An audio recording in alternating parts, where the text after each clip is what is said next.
മനോഹരമായ ആ ആലോചന, യേശുവിനോടൊപ്പം സാത്താനെതിരെ. ഞാൻ ഇന്ന് രാത്രി അത് വേദഭാഗമൊക്കെ കൃത്യമായി വായിപ്പിക്കാൻ സമയമെടുക്കുന്നില്ല. നമുക്കെല്ലാവർക്കും വളരെ സുപരിചിതമായ വേദഭാഗമാണ്. ഞാൻ ഉദ്ധരിക്കാം.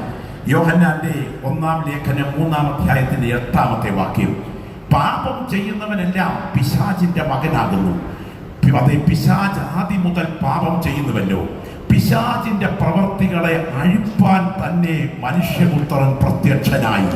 ഇന്ന് രാത്രി അടുത്തിരിക്കുന്ന ആളിന്റെ ദേഹത്തോട്ടൊന്ന് തൊട്ടുകൊണ്ട്, അഭിമാനം ഒക്കെ മാറ്റിവെച്ച് ആ ദേഹത്തോട്ടൊന്ന് തൊട്ടുകൊണ്ട് ആത്മാവിൽ നമുക്കൊന്ന് പറയാം, പിശാചിന്റെ പ്രവർത്തികളെ പറഞ്ഞാട്ടെ, പിശാചിന്റെ പ്രവർത്തികളെ അഴിപ്പാൻ തന്നെ മനുഷ്യപുത്രൻ പ്രത്യക്ഷനായി.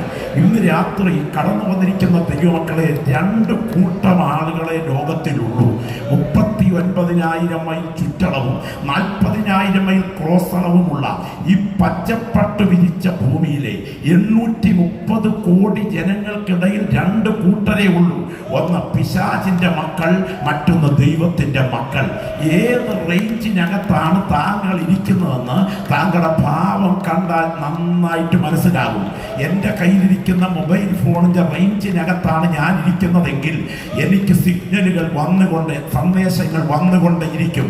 ദൈവാത്മാവിൻ്റെ റേഞ്ചിനകത്താണ് ഇരിക്കുന്നതെങ്കിൽ നാളെ ഇരുട്ടിൻ്റെ ശക്തികൾ നിന്റെ കുടുംബത്തിന് നേരെ കരുതി വെച്ചിരിക്കുന്ന കണികളെ ഇന്ന് രാത്രി മുറിക്കാനുള്ള അധികാരം എൻ്റെ പ്രാർത്ഥനയുടെ പുറകിൽ ചലിക്കുന്നുണ്ട് എന്ന് തിരിച്ചറിയുന്ന ദൈവമക്കൾ ആത്മാവിൽ പ്രാർത്ഥിച്ചു തുടങ്ങട്ടെ. ഒരധരം പോലും പൂട്ടിയിരിക്കരുത്. കൈ തൊടാതെ ചില ദൈവിക വിടുതലുകൾ ഇവിടെ നടത്താൻ യേശുവിൻ്റെ കരം ഇതിനകത്ത് ബലത്തോടെ വ്യാപരിച്ചു കൊണ്ടിരിക്കുന്നു. പരിശുദ്ധാത്മാവ് നൽകിയ ആ നിയോഗ വേദഭാഗത്തിലേക്ക് ഞാൻ നിങ്ങളുടെ ശ്രദ്ധ ക്ഷണിക്കുകയാണ്. എഴുത്തുകാരനെ കുറിച്ച് ഒരു വാക്കിവിടെ ഓർപ്പിക്കേണ്ടതുണ്ട്.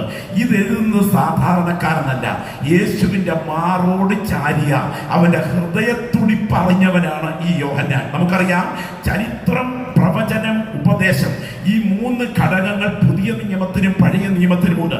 മത്തായി, മർക്കോസ്, ലൂക്കോസ്, യോഹന്നാൻ. പ്രവർത്തികളുടെ പുസ്തകം 5 പുസ്തകങ്ങൾ ചരിത്ര പുസ്തകങ്ങളാണ്. റോമാലേഖനം മുതൽ യൂദയുടെ ലേഖനം വരെ 21 ലേഖനങ്ങൾ ഉപദേശ ഗ്രന്ഥങ്ങളാണ്. സമാപ്ത ഗ്രന്ഥമായി വെളിപ്പാട് പുസ്തകം ഏക പ്രവചന ഗ്രന്ഥമാണ്. ഇതിൽ മത്തായി ചരിത്രം എഴുതി, ഇതാ പത്രോസ് ലേഖനം എഴുതി. പല ഭാഗങ്ങളിലേക്ക് കടന്നു കയറിയിട്ടുണ്ട്. എന്നാൽ ഒറ്റ തൂലിക കൊണ്ടെന്നതുപോലെ ചരിത്രത്തിലേക്കും പ്രവചനത്തിലേക്കും ഉപദേശത്തിലേക്കും കടന്നു കയറി വ്യക്തിമുദ്ര പതിപ്പിച്ച ഒറ്റ എഴുത്തുകാരനെ പുതിയ നിയമത്തിലുള്ളൂ. അത് മാറോട് ചാരിയവനാണ്. സ്തോത്രം. എല്ലാവരും പ്രതിസന്ധി ഘട്ടത്തിൽ ഇട്ടിട്ടോടിയപ്പോൾ ആ ക്രൂശിന്റെ ചുവട്ടിൽ